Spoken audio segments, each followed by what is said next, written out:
Agosto and 3 from Kabuskop. Benny is one of the young ones in the side. Benny himself plays for Wilete do Benguela in Angola. Abudo Mar continues with play here, intimating that Alfonso Marquez Mafuta was just simulating. I don't think the referee saw any need for a whistle as well. An attempted a through ball on this side doesn't go through. Daniel Macheso runs for it and brings it back to the center. A change to the left side, to the natural left-footed Abudo Mara. He's chipped it for Mushiri. Mushiri has not gotten good feed on the left side. The soldier who previously played for the Tusker FC outfit.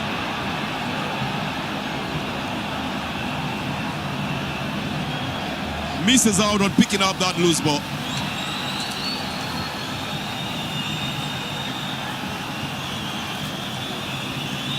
And that sudden harsh at the stadium tells you that the fans are thinking about what will happen to the Harambee Stars, expecting the best but preparing for the worst. Which is not a bad strategy altogether in dealing with situations like this ones. For Angola, they're dealing with a much better situation. Well, that's a handball. Well, the ball comes from the upper body onto the hand and changes direction. You must be able to distinguish between just a handball and the ball hitting the hand. But that was the correct interpretation this time round. Spaces are opening up in the midfield as the Palancas Negras also look for spaces to use. Good touch by Marquez Mafuta. Picked up by Odhiambo. Austin again tries to put through Mushiri, doesn't pick up the ball. Oh, he's putting in the work rate, Mushiri, but he has not been able to get onto possession. He will be singled for a foul here.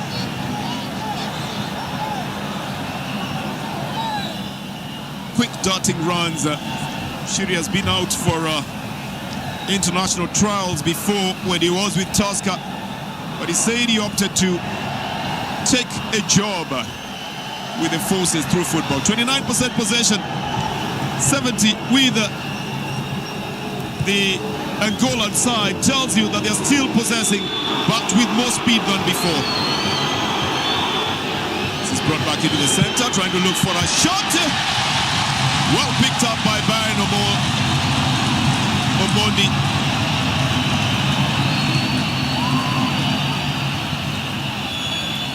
Shot coming from Alem, prolific scorer for the Angolan side. It's going to be a foul that will be given to Angola. The pinch being felt by the man who has played before in Iraq. And 27-year-old centre-back that goes by the name Vidinho. That shot was on target. Didn't trouble the goalkeeper at all. Now you know the distances from which Alem can be able to do the shots. You have to give it out to the fans. They really are trying to push the team forward. Those little lights on their phones are making the stadium have a little bit of a carnival atmosphere as well. But nothing will make them feel much better than a win in this game today. That's a very bad miss by the defense. Oh, Mushiri as well misses it. You can probably think the players have gotten nervous now. Well, first of all, Sylvester Ono missed. Then Mushiri also missed to just control the ball. And picked it back again. This one behind Alpha Chris Onyango. Didn't take control of it.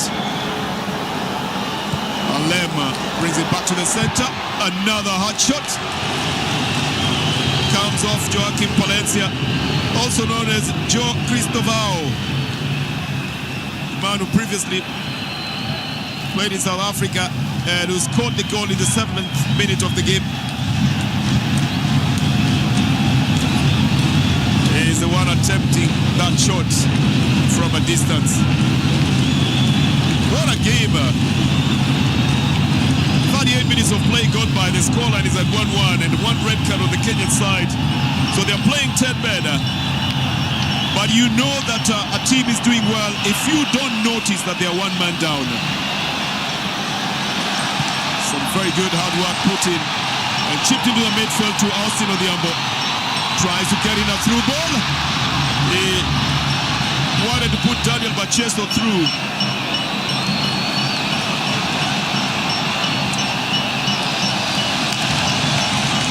But Bachesto was denied at that time.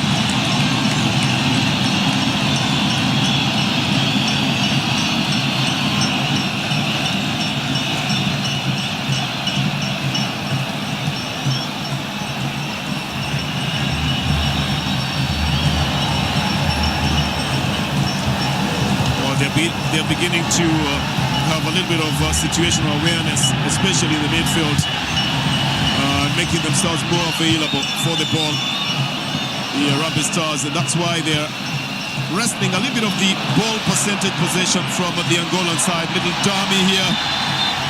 This is going to be a foul given to the Harambee Stars. The expectation by Gilberto Denny Vieira was that he was going to go through.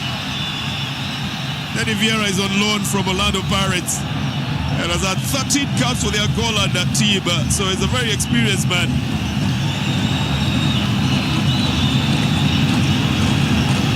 The CHAN 2024.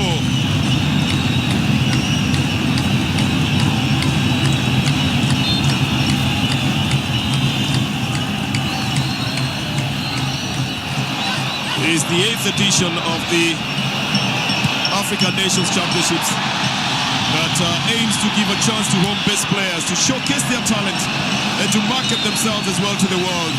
And what a way in which the youngsters are doing it as well. It also gives a chance to a couple of others who've gone to the paid ranks and come back to home leagues, including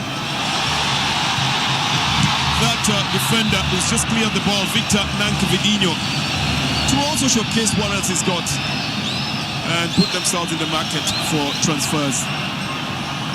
But above all, there's also a $3.5 million prize for the winners.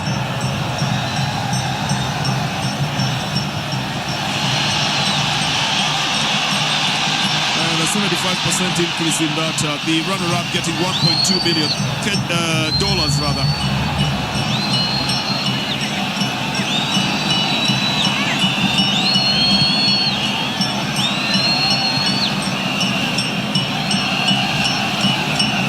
Angola running possession and now looking for other avenues to use to be able to get into the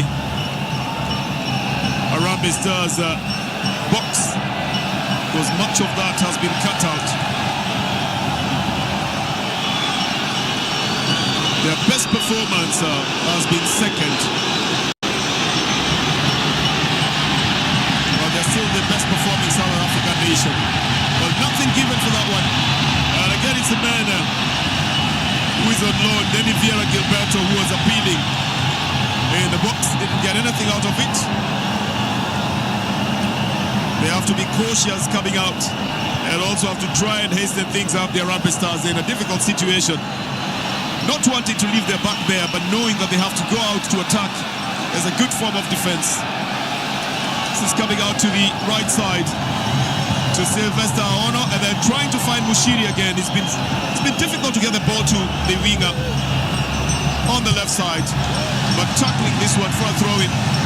It's going to go to the Angolan side. Oh, that's the push that came in there. There's always a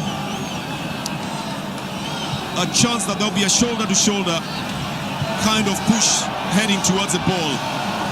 But then David Vieira made it look like more of a massively big push that thrust him forward, but didn't get the attention from the referee. Chitanga Hosi, good cross, comes in on the right side. Brian Omondi picks it up. But makes the fans a little bit anxious in the way he picked it up. It almost looked like it had gone off his hands. It came from Denny Vieira Gilberto. Oh, we're going to have another foul in the field. And I'm beginning to think that Victor Nanke Vidinho is having a torrid time trying to marshal that left flank, that left back position. They looked very solid, save for the fact that they were outsmarted by the Moroccan side. But today, it looks like a lot is coming his way. And a lot is slowing him down as well. Ishiri, now with a good touch. And leaves it to Alpha Chris Onyango, sends it on to the right side. Some air of expectation by the Kenyan fans as Osino Diabo gets his head to the ball. But he's one man less in the attack. And occasionally they have to pull a lot more men into defense than they would like to. But it comes naturally with the loss of Marvin Nabuire to a red card in this game.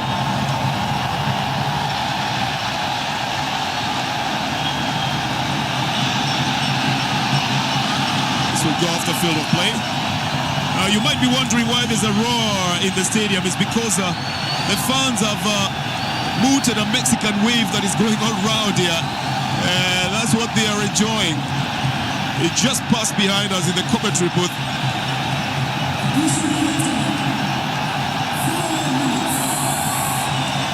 Back in the midfield then for Angola with Alfonso Marquez.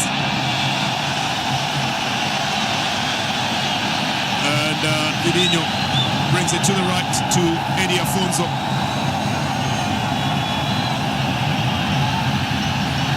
Alberto Alema has it, and that has been picked up by Harambee Stars. But they lose it easily again.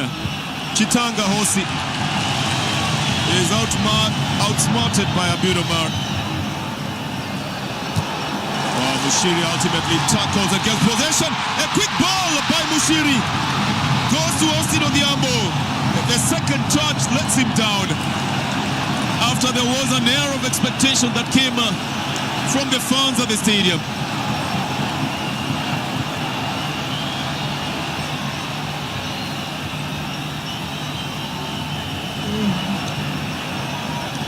Afonso plays it back to Joaquim Balanga.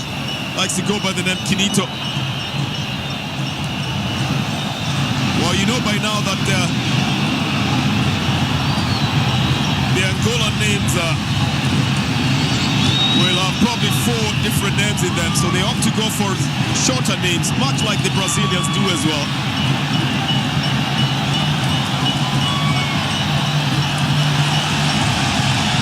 It's a big boot onto the right side, trying to find Macheso. Played for Tusker between 2021 and 2024. Comes into the midfield to Alema. Then out to Vieira Gilberto. For a cross by Chitanga Hosi, it's too large and a little bit too high. If you'd like to put it the other way around.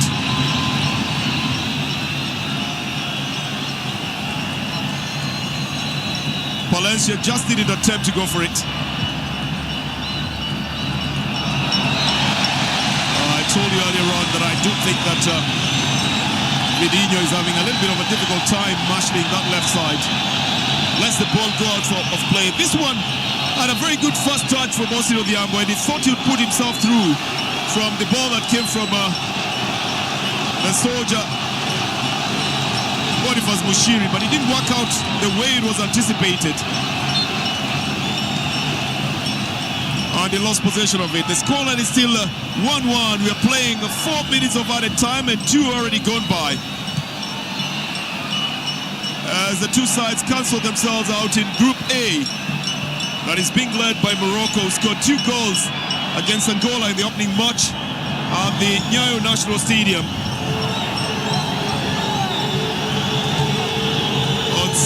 3rd, the same day that Kenya beat Congo Democratic Republic by 1 goal at this stadium.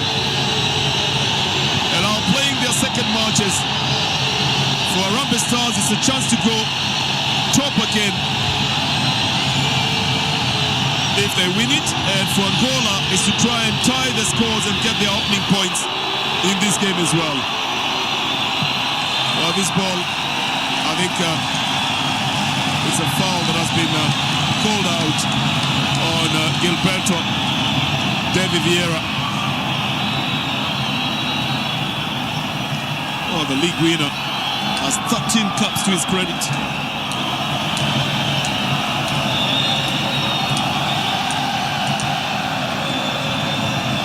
Just about 5 seconds remaining. This should be the last action of this game in the first half. And the referee brings it to a close. After 45 minutes plus 4 minutes of added time. An emotionally difficult game for the Harambee Stars side.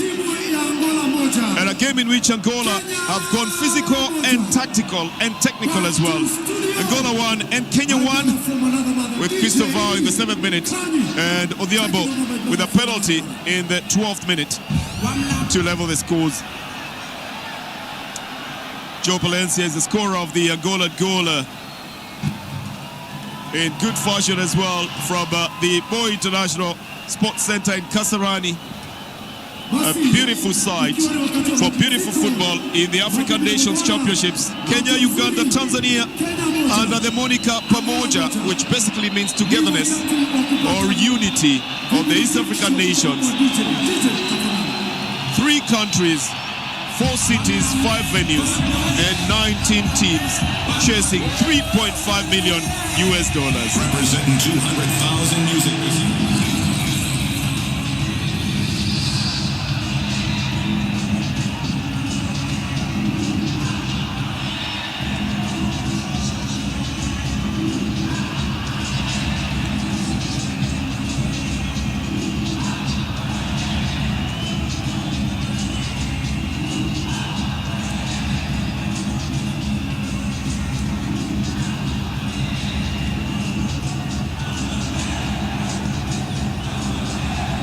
Well, you can always tell the story with the numbers as well.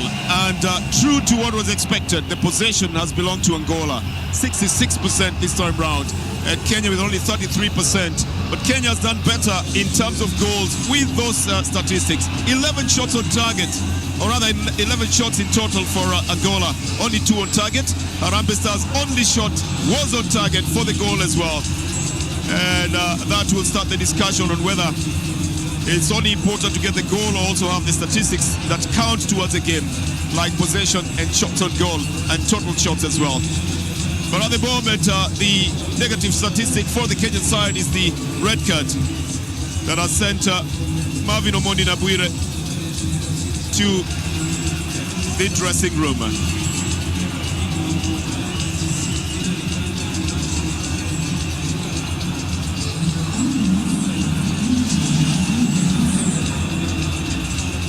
For those at the stadium, the cold breeze that is going around doesn't hurt them at all.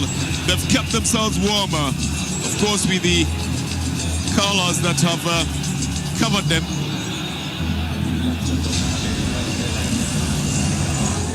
But for some, it's an exhilarating moment, not knowing whether they're going to get everything. This match, not knowing whether they're going to get all the 3 points from this match, and caring only for their team Harambee Stars.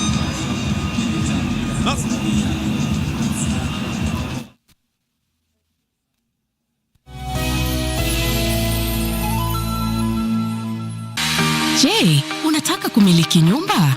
Karibu Boma Yangu, mpango maalum wa serikali ya Kenya unaowapa Wakenya wote fursa ya kumiliki nyumba kwa bei nafuu. Tuko na miradi kote katika taifa la Kenya. Kwa kuweka amana ya 5% ya bei ya nyumba pamoja na kiwango cha riba cha kudumu, safari yako ya kumiliki nyumba inang'oa nanga. Ingia kwenye tovuti ya eCitizen au bonyeza *832 alama ya reli.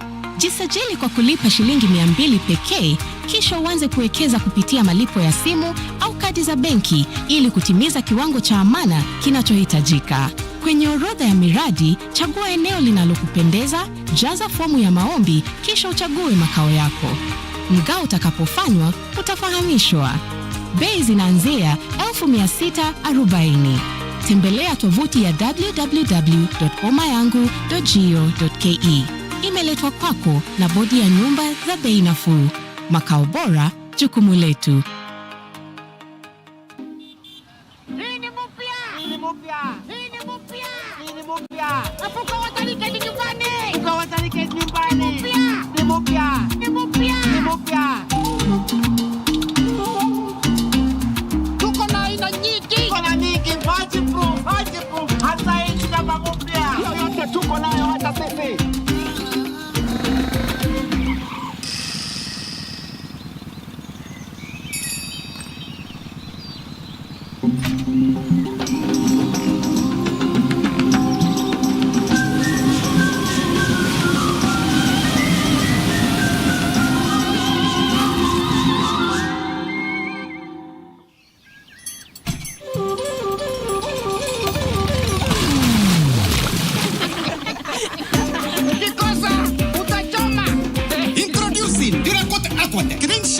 Kenya's first tinable waterproof in paint.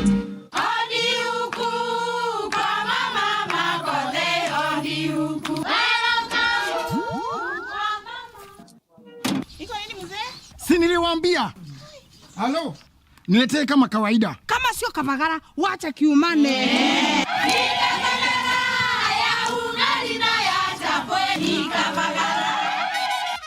Hii chapati ni tamu sana. Omera, sere bila Kavagara sio sere. Dukani usitishe unga, itisha Kavagara. Kubwa, vyo ndio hii. Wewe kijana, sasa imepungua mpaka kikombe kimoja tu. Unakunywa ndio maana unalei ndevu zako. Hapana, huyu ng'ombe wako amekuliwa na kupe karibu afariki. Hawezi kutoa maziwa kama kawaida kwa sababu ameliwa na kupe, ana magonjwa. Kwa afya bora ya ufugaji wako, zuia kupe kwa kutumia Vectaclar kutoka Elgon Kenya, ambayo inaangamiza kupe 100%. Elgon Kenya, transforming farms and lives through technology. Anaichanja ndani uzuri David! Michuano ya CAF ya mataifa ya Afrika 2024 ni njia ya kuzindua kupanua mtandao wa wachezaji ulimwenguni. Timu itakayoshinda itazawadiwa dola za Marekani milioni 3.5 pamoja na kujivunia kulinyanyua kombe hilo. Pata manufaa zaidi kutoka kwa CHAN 2024 mubashara na kipute cha kipekee kwenye runinga ya KBC Channel 1, mwenzio wa dhati michezoni.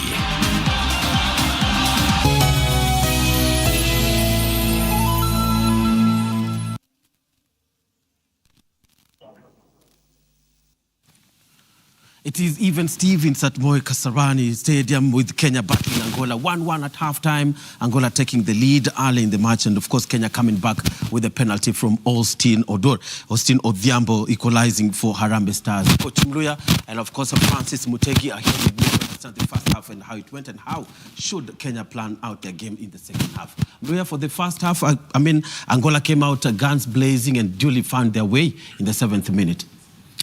A tough one. It's basically the first 4 minutes were very heavy for us, and hence why we conceded. But I think we ought to have done well, especially on Sakari's side. Against Gogoro, the guy is so fast for him, and some defensive lapses could actually bring something that is not expected. But we have held on well. And I think we are really depending on the transition. With fast players in Omondi, Mushiri, we expect to see some changes, and I think we're going to make it if we can only hold on. Because we already have a point which is making us to have 4 points in the table. Mm-hmm. How should Kenya plan out their game in the second half? I mean, it's been attack and attack, but though they've managed to steady the game towards the end of the first half? Yes, indeed. They've done pretty well because they started the game with long balls. They were avoiding the midfield quite often. And Angola were trying as much as possible to play their game in the midfield, which Kenya was not allowing. Unfortunately, of course, with the concession so early, they also had to change their structure. I tend to think Alpha Onyango, who was the man of the match in the previous match, has been really muscled out by these Angolans. They seem to be aware that he's like the henchpin through which we are playing our football in the midfield, and they don't want to give him room. And so I think Kenya needs to protect what we have. That is one point. But as well, we look like we've got a real good chance of creating another goal, despite the shot that we have in numbers. Yes. Coach Muluya, looking at how, just adding on Francis' point here of how the red card has affected our game. What has happened? Because now we've seen Austin playing as a false nine. We have relied on actually making Omondi and Mushiri to try and help Abud and Sakari to defend, which is much needed. And again, we rely on the fact that if we had any chance we can go by Omondi's speed and Mushiri's speed. But so far they have done so well, playing for the 25 minutes, a man less, and we have another 45 minutes. I think we are doing well, and mentally we are too strong. We are very strong for that. We have allowed Angola to have much of the play in the box. What do you make of the positioning, especially of Abudomar and Sylvester on the other side? The risk we have is if we let them, because they are also very technical, they are very good. And again, on one against one, they are doing very well with the combination. We are denying them small spaces to play. They are trying to shoot from far. The moment we commit less fouls, the moment we try and defend in double teaming, then we are going to succeed. Francis, I mean, look, how should the defense line up to prevent Alema has had great runs at the center of the attack for Angola? Okay, frankly speaking, I thought our defense started a little tense at the beginning, and they were a bit scattered in terms of their positioning. They seemed to be not communicating properly. But as the game has went on in this first half, towards the last 15 or so minutes, they've stabilized pretty well, and we've played more football in the midfield. So I think we need to revert to the 4-4-1-1, which we do not have one now because we have already gotten a card. So we shall only work best with the 4-4-1, leave alone striker and try protect the defense as much as we can. And I think the defenders have almost mastered their mistakes and corrected them towards the end, and I think they should carry on with that in the second half. And of course, we've seen Angola really pressing Kenya, especially in our own half, winning most of the second balls. Yes, it's happening, but again, being a man less, you are required to defend sometimes well and deep, and maybe try to get an opportunity to go forward with. Likely changes that we might see from Benny. Yes, with the Mumondi and Mushiri trying to defend so deep, it is also making them, it's a difficult thing for them to run upward. So we might see the other energies in terms of be it Felix, be it Ryan Ogam or Michira or Sakwa who started. But I'm foreseeing a situation whereby we also need some energy with Ben Stanley coming in, being a good ball handler, and again, a lot of energy in him. For Angola, do you think that they'll continue with the same momentum where they've been? I want to believe they will want to improve their attacking and bring more offensive players. I don't think they'll be very much worried about their defense because it has looked a bit of stable enough not to be escaped by the Kenyan attackers. I want to believe they'll go more for midfielders to try and push Kenya closer to their goal, because that is the only way they can create opportunities. But I don't think their 15 minutes towards the end was good enough. I think they will be concerned that Kenya has held them off with a player less the last 15 minutes. So they will need to maybe improve their midfield, because they have realized that is where they are dominant, and they seem to be technically pretty good. And as he was saying, I think it is time we started thinking of how to also marshal our midfield a little better, because we are giving them too much. Maybe packing the defense could be a way out but again, that would be sitting back and inviting trouble for Kenya. Let's not sparking the defense, but we are playing compactly well. And again, I say the element of mental strength is really working for us. You can see Omija, Sylvester, Brian now is up again in the game. Sakari is running up and down, be it Abud. So mentally, not really packing the bus, but actually you can say that we are compactly playing well. It's a complete team in terms of structure. Absolutely. Angola really showing they're more hungry. Maybe this could wear them down, tire them along the way. Well, truth be said, if this game was to end like this, then they are in more trouble than Kenya is. Remember, they didn't get a point in the first match. They were 2 goals down. And so if this match ends as it is, they are more trouble than Kenya is. And that is why for them, winning this match is critical. But Kenya also, if they can hold this and probably get this draw or win this match, then your chances increase. And then the opposition that is likely to win position 1 and 2 in the group will reduce, because already we are aware Zambia has fallen 2 goals down. DR Congo have revived their hopes because they got 3 points today. And so Kenya will be very happy to get at least a point in this match, but Angola will be in trouble if they don't win this match or they don't get the victory that they are looking for. Yeah. And in the beginning, of course, we saw how their flanks were effective for them. Coach Mluya? Very effective, but technically they are very gifted. The players, the Gogoro, they are very gifted. And it's a real cohesive situation that you're seeing from them. But again, as much as they were very dangerous on the flanks, I think Abud and Sakari have really tried to cope up with the situation. Yes. Of course, that's the 1-1 preview of what had happened in the first 45 minutes. It is Angola 1 and Kenya 1, the second 45 minutes coming up next. Will Kenya hold its nerve and make their fans who are, of course, playing before the home crowd happy? Let's watch for the next 45 minutes here on KBC Channel 1. See you at the full time. Open now.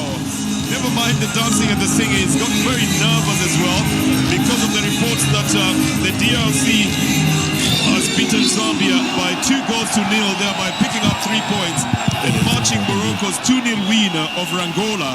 So that means the two of them, DRC and Morocco, are on top of that log with 2 goals and 3 points each. And then Kenya is currently third in it with 3 points but 1 goal. And now that makes this a very, very competitive match to see who else will be going up there on the log challenging for the top 2 positions for some chance to be safe in terms of qualification into the next round. This is a crunch match by all standards, with the first goal having been scored by Palencia. He also goes by the name Joaquim Palencia in the 7th minute of the game. And the COSAFA champions showed a little different side of themselves in this game, coming up with a very quick attacking play and also with very tough defending. So they slowed down the game and hit their Harambee Stars on the counter-attack, and had 11 shots altogether in the first half, one of which went into the net after a beautiful connection in the box by Palencia from a delivery by the youngster Barnaby Thomas Benny. That was the first goal in the first half, and then Harambee Stars of Kenya got their chance in the 12th minute. The scorer of the goal in the first game, Alcino Diambo, was tackled down in the box by Alfonso Marquez and got a penalty in the process, and which he converted for Kenya's goal. They've made a substitution.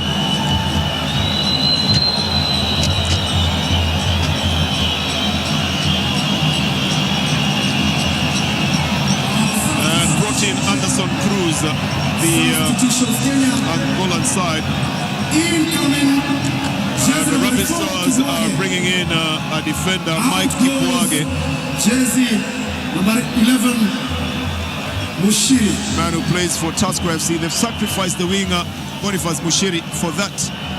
Kipwage won the Go TV Shield with FC Leopards in 2017 and has played for KCB and Sofapaka as well. For Neblu, has got a very, very checkered career with the Palanzas Negras, and still leading them into this. He was the goalkeeper of the tournament at the COSAFA Championship in South Africa. So 2 changes from the 2 sides. Mike Kibwage into the game, and Anderson Cruz for the Angolan side.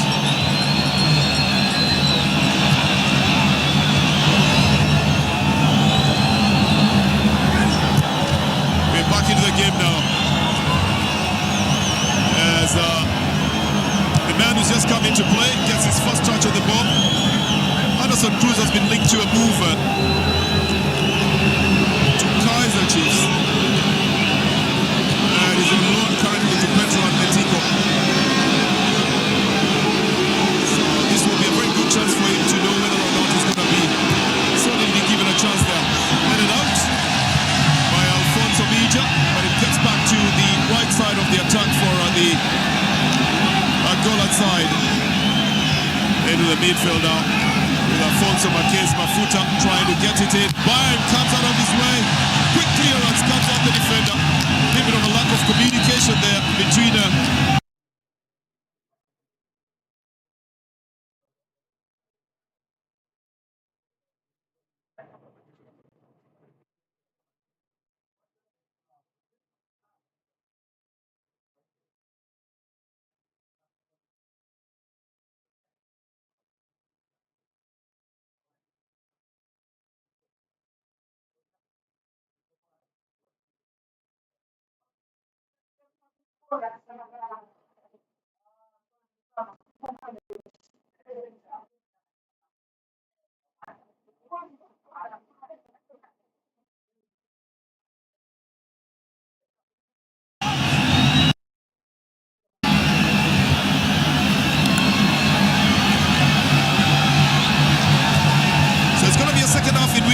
person who takes the chances will probably be better rewarded.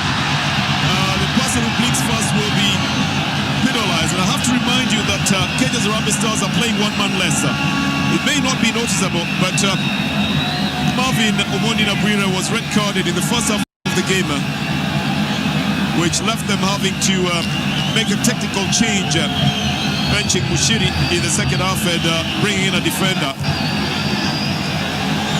Good run onto the left side with Anderson Cruz waiting for it. I think he had already rolled onto the offside.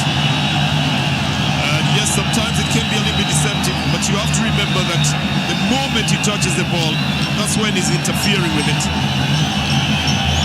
That's when the whistle goes.